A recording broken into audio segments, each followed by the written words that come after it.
Bonjour à tous. Il est commun de rencontrer des tests de QI ou de logique. Aujourd'hui, nous aussi, nous allons faire un test de logique à travers la Gemara. Nous allons voir, est-ce que nous avons la logique que nous devons vraiment avoir? La Gemara dans Psachim, Daftet Amud Aleph, nous raconte le cas suivant. Il y avait deux chemins. Dans un des deux chemins, il y avait un mort qui était enterré. Maintenant, il y a deux personnes, Reuven et Shimon, chacun est passé dans un des chemins. La question est de savoir qui est passé dans le chemin où il y avait le mort. Aucun des deux ne sait ce qu'il a fait. Il ne sait plus s'il y avait le mort ici ou là. La seule chose qu'ils sont au courant, c'est qu'ils n'ont pas pris le même chemin. Donc a priori, une des deux personnes est forcément impure. Mais la Gemara nous dit que si maintenant ils viennent au Beddin, si Reuven vient au Beddin et demande « Est-ce que je suis impur ?»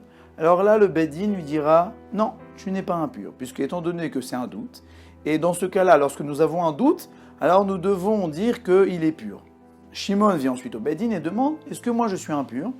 Et là, le Beddin devra lui dire « Non, tu es pur, parce que comme c'est un doute, alors la Torah nous dit dans un cas pareil, tu es pur. » Mais le problème, c'est qu'il y en a bien un pur dans les deux, c'est pas possible.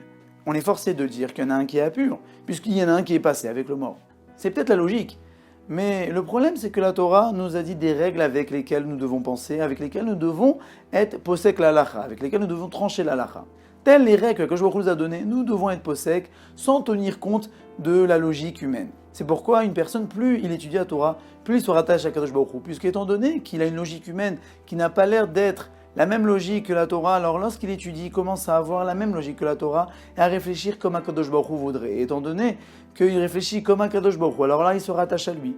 On raconte, c'est Rav Moshe Feinstein, justement, qui était un possède, qui était un grand décisionnaire en Amérique, ne voulait jamais lire les nouvelles, même dans des journaux qui avaient l'air tout à fait cachers.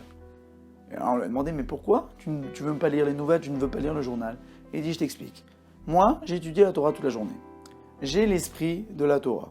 Et je dois être posé avec la halakha, avec cet esprit de la Torah. Si je commence à me rentrer dans ma tête des logiques qui ne sont pas celles qu'on devrait avoir, des raisonnements qu'on ne devrait pas avoir, alors là, tout est faussé. De la même manière, une personne est venue voir le Chazon Ish pour lui demander « Rav, peut-être essayer de me dévoiler les numéros du loto ?» Le Chazon Ish lui dit « Mais t'as rien compris. Si tu dois gagner, les chiffres que tu écriras sortiront au loto. Tu ne dois pas essayer de deviner les chiffres du loto. C'est après que tu écris tes chiffres que le loto sortira les chiffres, puisque Akadosh Baruch Hu a décidé que tu devrais gagner. » Et une autre histoire, encore plus forte. On raconte qu'il y a une centaine d'années, il y a une personne qui avait une maladie assez grave. Il allait voir le décisionnaire de la ville pour lui demander une bracha, pour lui demander de vivre, malgré le fait qu'il a cette maladie. Et là, le rav lui dit, je ne peux rien faire pour toi, puisque étant donné que tu as cette maladie. Et moi, dans la halakha, j'ai décidé qu'une bête qui a cette maladie est considérée comme tréfa, c'est qu'elle ne peut pas vivre pendant 1 an. Alors d'après ma décision, d'après ma halakha, la réalité se forme et tu es une personne qui ne pourra pas vivre. Ce que je te conseille, c'est d'aller voir l'autre décisionnaire qui, lui, a tranché qu'un animal qui a cette maladie pourra vivre.